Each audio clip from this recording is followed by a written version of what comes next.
ঈদ শেষে সারা দেশ থেকে ঢাকায় ফিরছেন মানুষ। রাজশাহী থেকে ঢাকায় ফেরার খবর জানাতে যুক্ত হচ্ছেন সহকর্মী ইউসুফ আদনান। ইউসুফ, রাজশাহীতে ঢাকায় ফেরা মানুষের ভিড় কেমন দেখছেন? বাড়তি ভাড়া নেয়ার কোনো অভিযোগ কি করছেন যাত্রীরা? আর এটা ওইটা না, কাপড় ধোয়ার একটাই সলিউশন, চাকা অনেক।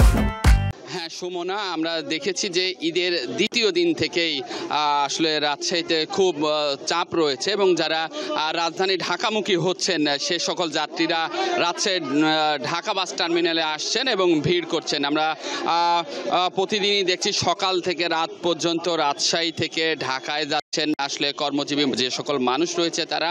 এবং আমরা দেখেছি দেশ ট্রাভেলস, হানিফ ট্রাভেলস এবং ন্যাশনাল ট্রাভেলস সহ যে সকল ট্রাভেলসগুলো রাজশাহী থেকে ঢাকায় যায় সকল ট্রাভেলসগুলোতেই আসলে পর্যাপ্ত চাপ লক্ষ্য করা গেছে এবং প্রতিটি পরিবহনগুলো যেগুলো রাজশাহী থেকে ঢাকা যাচ্ছে সেগুলোতে আধা ঘন্টা পর পর আসলে যাচ্ছে এবং প্রতিটি পরিবহনে খুব চাপ রয়েছে। এবং যদি একটু দেখাই যে কি পরিমাণে চাপ রয়েছে, সব কাউন্টারগুলোতে আসলে এরকম উপচে পড়া একটা ভিড় লক্ষ্য করা যাচ্ছে। এবং আমি বেশ কিছুক্ষণ থেকে এখানে দেখেছি যে পরিবেশটা কেমন রয়েছে, এখানে অতিরিক্ত ভাড়া নেওয়া হচ্ছে কিনা। তারা বলছে যে না, কোনো অতিরিক্ত ভাড়া নেওয়া হচ্ছে না। এই টিকিটগুলো আসলে আগেই তারা বুক করেছেন ঈদের, দেখা যাচ্ছে যে 5 থেকে 7 দিন আগে তারা ঈদের টিকিটগুলো কেটেছেন এবং এই টিকিটগুলোর ফলে তারা আজ থেকে যাচ্ছেন।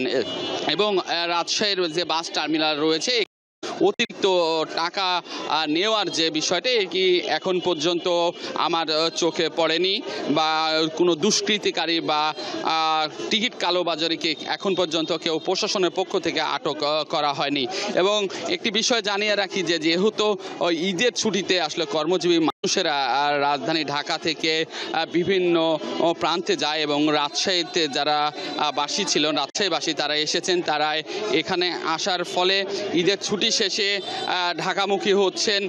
সেই হিসেবে যাত্রীদের পর্যাপ্ত চাপ অনুভব করছি এবং দেখছি এবং প্রতিটি বাসের পরিবহনগুলোতে আধা ঘন্টা পর পরই আসলে চলছে।